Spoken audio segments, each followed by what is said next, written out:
morning air in downtown Austin bit like a sharp little tooth. It wasn't snowing, Texas rarely did, but a thin, icy rain had been falling since before sunrise, turning sidewalks slick and making every breath feel like swallowing cold glass. On a worn wooden bench outside a small diner called Maggie's Corner, an elderly woman sat hunched forward, her thin coat pulled tight around her shoulders. Her hands, knotted with arthritis and spotted with age, gripped the leash of a small dog curled at her feet. The dog was old, too, so old his white fur had yellowed at the tips. His eyes were milky with cataracts and one of his back legs trembled slightly even when he was still. His name was Buddy, and he'd been her shadow for nearly 15 years. Ever since she'd found him shivering behind a grocery store dumpster with a broken collar and ribs, you could count through his skin.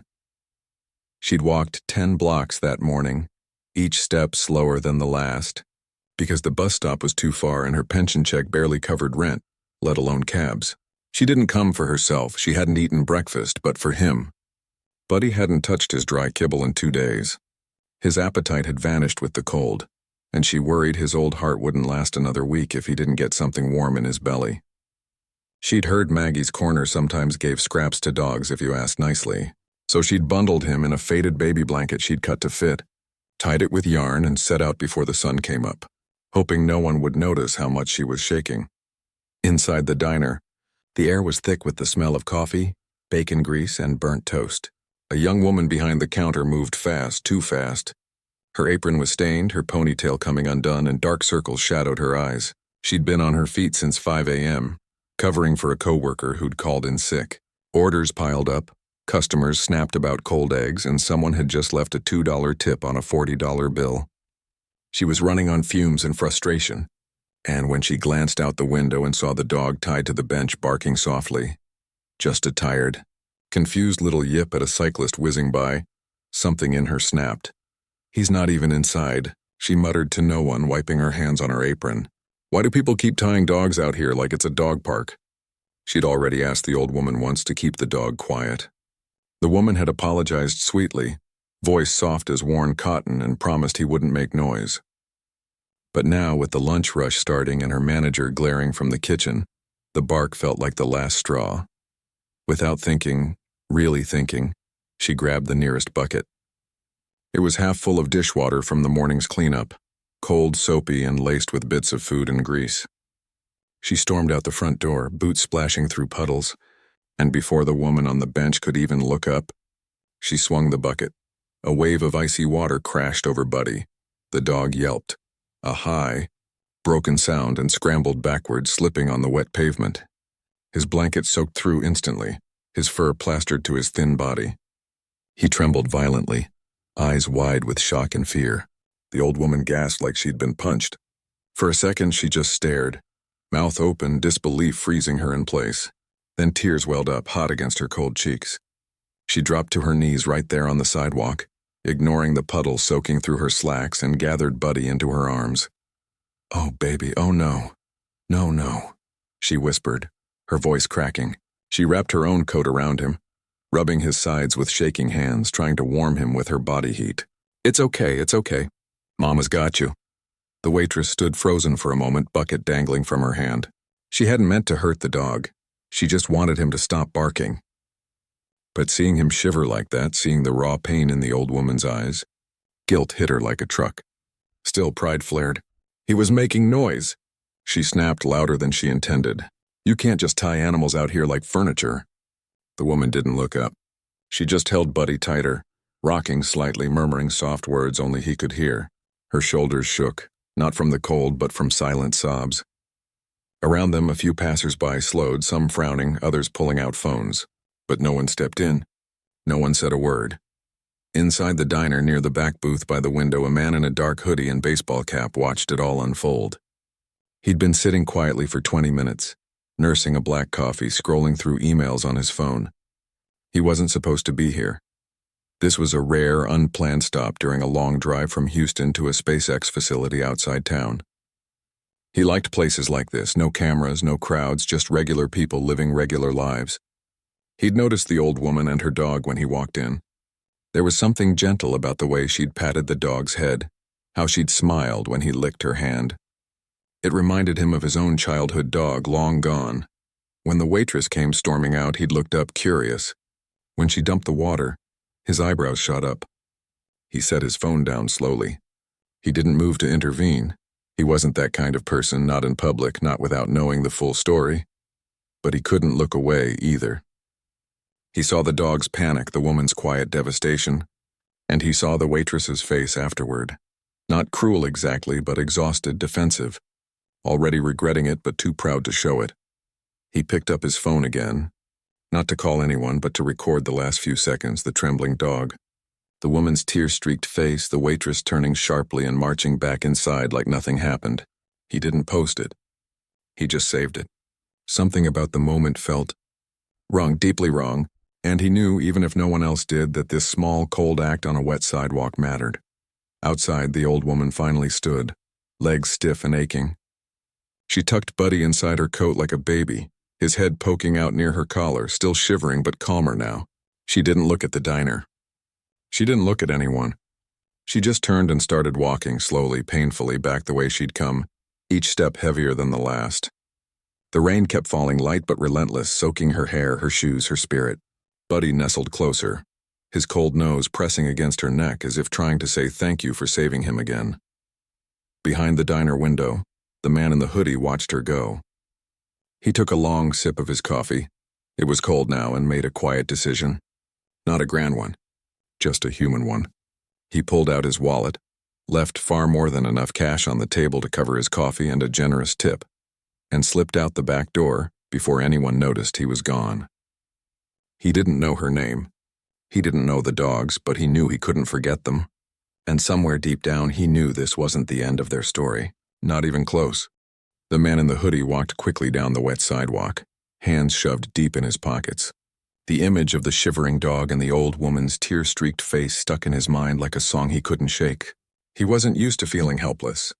Most days he moved through the world with a kind of quiet control, making decisions that affected thousands, sometimes millions of people. But this morning, watching that moment unfold through a diner window, he'd felt small, just another person on the street, watching something unfair happen and not knowing how to fix it without making things worse. He turned the corner and got into a plain black SUV parked a block away. No logos, no fancy rims, just a car that looked like it belonged to anyone. As he pulled away from the curb, he glanced once more in the rearview mirror. The diner was already fading into the gray morning, but the feeling stayed with him. He wasn't angry exactly, more disappointed, not just in the waitress, but in the whole situation.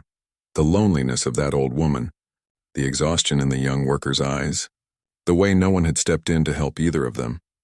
Back at his hotel room, a quiet suite on the top floor of a business hotel near the river, he took off the hoodie and ran a hand through his hair. He poured himself a glass of water and sat on the edge of the bed, staring out at the city skyline. Austin was waking up, delivery trucks rumbling, joggers braving the drizzle, office lights flickering on. Normal life, but his mind kept circling back to that bench, that dog, that bucket of cold water. He pulled out his phone and watched the short clip he'd recorded. It was shaky, grainy, shot through glass fogged with condensation, but you could hear the dog's yelp. You could see the woman drop to her knees like her legs had given out. You could see the way she held that dog, as if he were the only thing keeping her anchored to the world. He thought about posting it. One tap and it would spread like wildfire. People would rage. The diner would get flooded with calls. The waitress might lose her job. Maybe that's what she deserved. But then he thought about the woman on the bench. Would she want this turned into a spectacle? Would she want strangers shouting her pain across the internet? He didn't know her, but something in her quiet dignity told him no. She hadn't yelled. She hadn't cursed. She'd just gathered her dog and walked away, head down, carrying her hurt like a private thing. So he didn't post it. Instead, he opened a private browser tab and searched for animal rescue groups in Austin. He found one called Second Chance Pals, a small nonprofit that specialized in helping senior pets and low-income owners. He read their website carefully. They offered free vet checkups for elderly dogs, delivered pet food to homebound seniors, even provided heated beds in winter. His chest tightened a little. If only that woman had known about them. He clicked donate and typed in a number that made even him pause for a second. $50,000. Then he added a note in the message box. For the old dog and his owner, please help them quietly, no names, no publicity. He hit send before he could overthink it. That done, he leaned back and exhaled. It wasn't justice. It wasn't even really a solution. But it was something. And sometimes he'd learned over the years, something was better than nothing. Meanwhile, back at the bench outside Maggie's corner, the rain had finally stopped. A street cleaner rolled by, spraying water onto the sidewalk, washing away the puddle where the dog had stood. Inside the diner, the waitress was refilling coffee mugs with mechanical precision. Her stomach knotted. She kept glancing at the door, half expecting the old woman to come back or the police or a crowd. But no one came. The lunch rush swallowed her anxiety whole. Orders, spills, complaints. And by 2 p.m., she was too tired to think about anything but getting through her shift. She didn't know that 2 blocks away, a woman was sitting on the floor of a tiny apartment, wrapped in a blanket, gently towel-drying a shivering dog. She didn't know that same woman had called the local animal shelter in tears, whispering, "He's so cold. I don't know what to do." She didn't know that within an hour. A volunteer from Second Chance Pals had shown up at her door with a heated dog bed, a bag of high-calorie senior dog food, and a promise of a free vet visit the next day. The old woman had cried again then, not from sadness but from relief so deep it felt like pain. She'd never asked for help. She'd always prided herself on getting by on her own.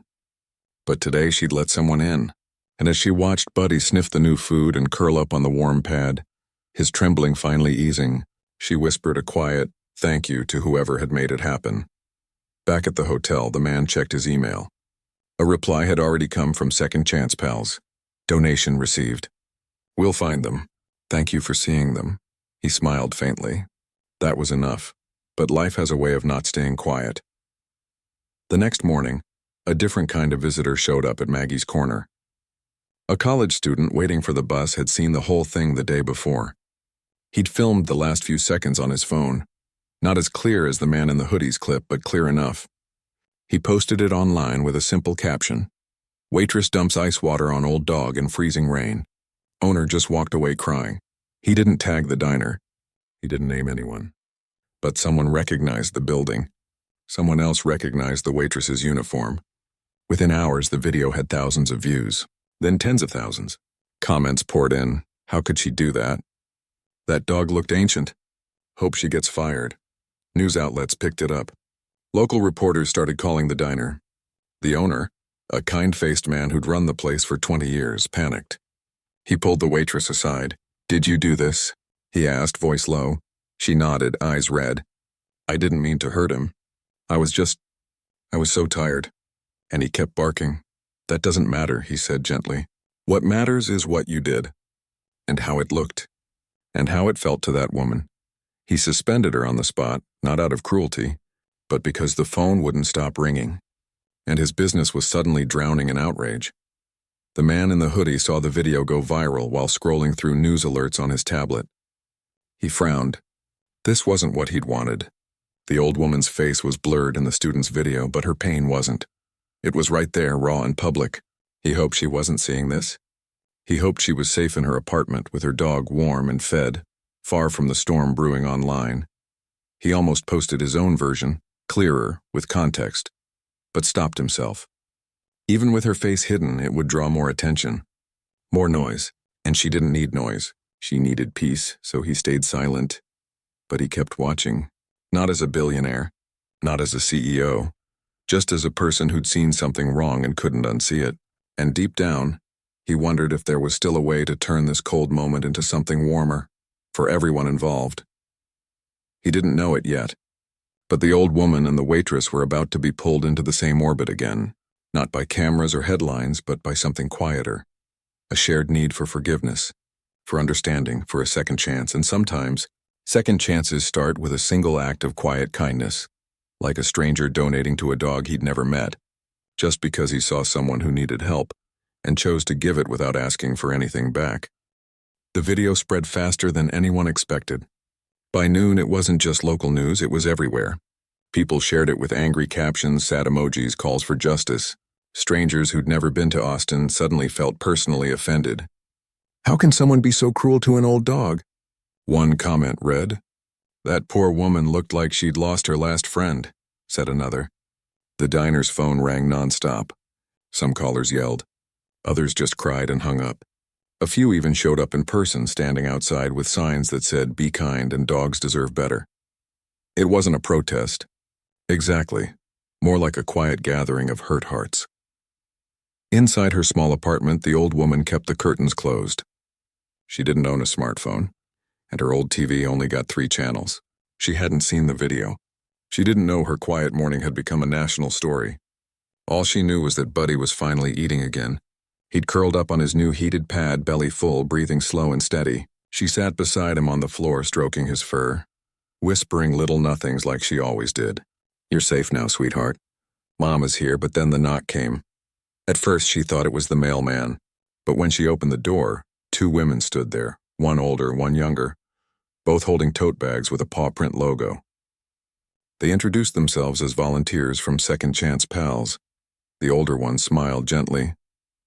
"We're here to check on Buddy, and you." The woman hesitated, then stepped aside. They didn't ask about the video. They didn't mention the diner or the water or the internet storm swirling around her. They just sat on the floor with her, checked Buddy's temperature, listened to his heart with a stethoscope, and handed her a bag of soft food that wouldn't hurt his old teeth. Then the younger volunteer said, "We've had a lot of people reach out wanting to help. Someone made a big donation, enough to cover Buddy's care for a long time. And there's more." She pulled out a thick envelope. Inside was a prepaid card for pet supplies, a list of free senior transportation services, and a note that simply read, "You're not alone." The old woman's hands trembled as she held it. She didn't cry this time. She just nodded, her eyes shining. "Thank you," she whispered. "I didn't know. I didn't think anyone saw us." "Oh, someone saw you," the older volunteer said softly, and they cared. Meanwhile, across town, the waitress sat on the edge of her bed in a cramped studio apartment, staring at her dark phone screen. She hadn't turned it on all day. She already knew what was waiting for her. Hundreds of messages, angry comments, screenshots of people calling her a monster. Her manager had told her not to come back to work until things cooled down. She didn't blame him. She barely recognized herself in that video. The sharp voice, the quick anger, the way she'd acted like that dog was nothing. She thought about her mom, asleep in the next room, hooked up to an oxygen tank after her latest hospital stay. She thought about the second job she'd just lost because she missed a shift to take her mom to dialysis. She thought about how tired she'd been that morning, so tired she could barely see straight, and how the dog's bark had felt like the final straw in a week, full of straws, but none of that excused what she'd done. She buried her face in her hands. She didn't want to be the villain in someone else's story. She just wanted to survive. Back at the rescue center, the volunteers were overwhelmed. Not by anger, but by kindness. Donations poured in. People dropped off dog food, blankets, even winter coats for elderly pets. One man sent a handmade quilt with paw prints stitched into it. Another offered free grooming for senior dogs for a whole month. The center's director, a woman who'd run the place for 15 years on hope and ramen noodles, cried when she saw the numbers. "This," she told her team, "is what happens when people choose to help instead of just hate." Then came the anonymous message. Not through email, not through social media, just a printed note slipped under their front door one evening. "Keep doing what you're doing. More support is coming." They didn't know who it was from, but they felt it. The quiet weight of someone powerful choosing to act with grace instead of noise. The old woman finally learned about the video when a neighbor knocked on her door, holding a printed-out article from the local paper. "Is this you?" the neighbor asked gently. The woman read it, her eyes scanning the words slowly. When she saw the part about the cruel waitress and the heartbroken owner, she sighed. "I don't want her to lose her job," she said quietly. "She was just having a hard day." The neighbor blinked. "After what she did?" "She didn't mean to hurt him," the woman said, glancing at Buddy, now dozing peacefully in his warm bed. "People make mistakes when they're hurting too." That simple sentence, spoken without bitterness, without drama, would later become the quiet heartbeat of everything that followed. Online, the tide began to shift. Not all at once, but slowly. Someone posted a comment. What if she's struggling too? Another shared a story about losing their temper when they were exhausted. A few people even defended the waitress, not the act, but the person behind it. We've all done things we regret when we're pushed too far, one wrote. Does that make us monsters? Or just human? The news coverage softened. Instead of monster waitress, headlines started saying, community rallies after dog incident, or second chances for people and pets. Reporters called the rescue center, not for outrage, but for hope. And then one afternoon, the old woman did something unexpected. She called the diner, not to complain, not to demand anything, just to ask if the young woman was okay. The owner answered, stunned into silence for a moment. She's not working right now, he finally said. I know, the woman replied, but I'd like to speak with her. If she's willing. He didn't ask why. He just wrote down her number and promised to pass it along. That night, the waitress stared at the slip of paper with the old woman's number. She didn't call right away. She sat with it for hours, heart pounding. What would she even say? Sorry I poured ice water on your dying dog? It sounded hollow even in her head. But the next morning, before the sun came up, she dialed. The voice on the other end was soft, calm. Hello? It's me, the waitress whispered. From the diner, a pause. Then gently, I know. I'm so sorry, the waitress said, tears spilling over. I didn't mean. It's okay, the woman interrupted, not with anger, but with something deeper, understanding. You're carrying a lot, aren't you? The waitress broke down then, right there on the kitchen floor, sobbing into the phone about her mom, her bills, her fear of failing everyone she loved. And the old woman just listened. Didn't offer advice. Didn't scold. Just let her cry. When the call ended, both women felt lighter. Not fixed, but seen. And somewhere far away, a man in a quiet room saw a news update about the call. He didn't smile. He didn't post anything. He just closed his laptop, poured a cup of tea, and thought, maybe people are better than we give them credit for. Because sometimes the most powerful moments aren't loud. They're quiet phone calls. They're donated dog beds. They're strangers choosing mercy over judgment. And in a world full of noise, that kind of quiet changes everything. The days after the phone call felt different. Lighter somehow, even though nothing had really changed on the surface. The waitress still woke up to the sound of her mother's coughing. The old woman still counted her pills each morning and checked Buddy's paws for cracks from the cold. But something had shifted between them, like a door that had been stuck for years had finally creaked open. The diner owner called the waitress back a week later. Not to offer her job again, that ship had sailed, but to talk. He met her at a park bench near the river, far from the noise of the kitchen and the weight of that front door where it all happened. He didn't scold her. He didn't lecture. He just said, I saw the news. I heard you called her. She nodded, eyes on her worn sneakers. I've been running that place for 22 years, he said slowly. I've seen people at their worst and their best. What you did, it wasn't your best, but the way you handled it after, that might be your best. He paused, then handed her a folded piece of paper. There's a program at the animal rescue, the one helping her dog. They need volunteers, especially people who understand what it's like to feel cornered, to make a mistake and still want to do better. I told them about you. They said they'd welcome you. She looked up, surprised. They know what I did? They do, he said. And they still said yes. That Saturday morning, she walked into Second Chance Pals with her hands shoved deep in her pockets and her heart pounding like a drum. She expected stares, whispers, maybe even anger. But the woman at the front desk just smiled and said, You must be here for the senior pet care shift. We've got a few dogs who could really use some gentle company today. No mention of the video. No judgment in her voice. Just a task and a chance. Her first assignment was simple. Sit with an old beagle named Lou who'd been surrendered when his owner went into a nursing home. Lou barely lifted his head when she entered the room, but she sat on the floor beside him, not too close, just quiet. She brought a soft brush and slowly, gently started brushing his thin fur. He sighed, a long, slow sound like he'd been holding his breath for weeks, and after a while he leaned into her hand. She came back the next week. And the next? Meanwhile, the old woman started getting visitors, not reporters, not gawkers, but volunteers from the rescue bringing Buddy his food. checking his joints, even teaching her simple massage moves to ease his arthritis. One afternoon, the same younger volunteer who'd brought the donation envelope asked, "Would you ever consider coming to our Pals and People event? It's just coffee, treats, and time with the dogs. No cameras. No speeches." The woman hesitated.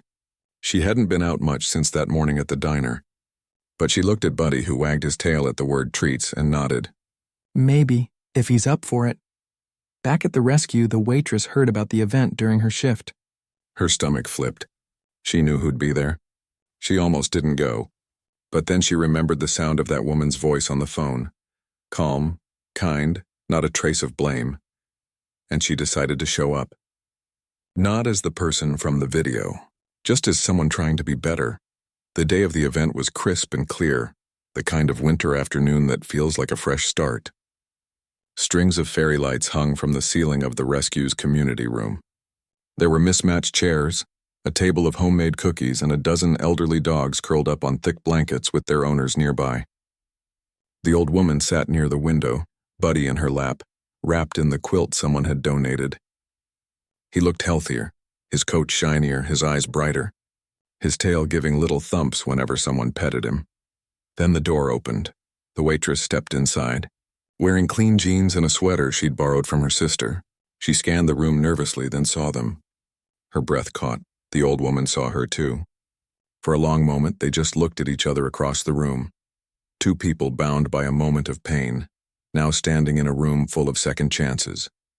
The waitress took a deep breath and walked over. She didn't say "I'm sorry" again. She didn't need to.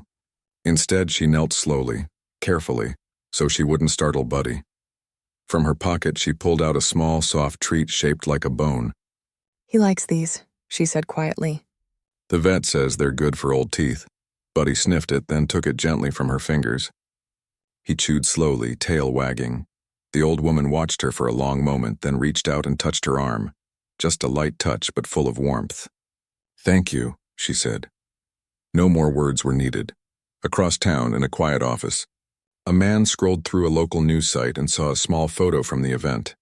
An elderly woman smiling softly, a young woman kneeling beside her, and a white dog with cloudy eyes resting his head on the young woman's knee. The caption read, "From strangers to friends, how one community turned pain into healing." He didn't post it. He didn't comment. He just saved the photo to a folder on his desktop labeled, "Reasons to Keep Going."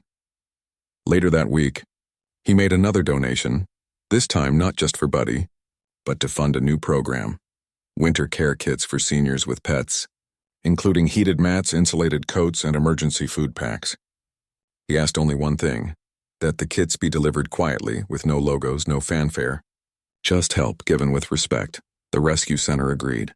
And soon, boxes started arriving at apartment doors all over the city, left on porches with a simple note, "For you and your best friend. Stay warm." Back at the diner, the owner put up a new sign by the door. "Pets welcome on the patio. Water and blankets provided." He hired a new waitress, kind-eyed, patient, and trained her to recognize when someone might be struggling, not just as a customer, but as a person, and the woman who'd once dumped cold water on a dog. She kept volunteering, not because she had to, but because she wanted to.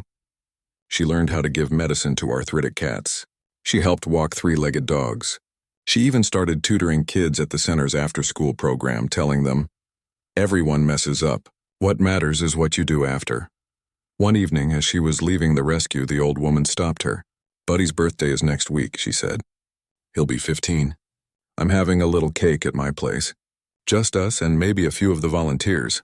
Would you come?" The waitress smiled, really smiled, for the first time in months. "I'd love to." It wasn't forgiveness in a grand, dramatic way. It was quieter than that. It was showing up. It was remembering that people aren't just one moment, they're 1,000 moments. Some broken, some beautiful, all worth another chance, and in a world that often shouts, sometimes the most powerful thing you can do is sit quietly beside someone, offer a soft treat, and say without words, "I see you, and I'm trying too."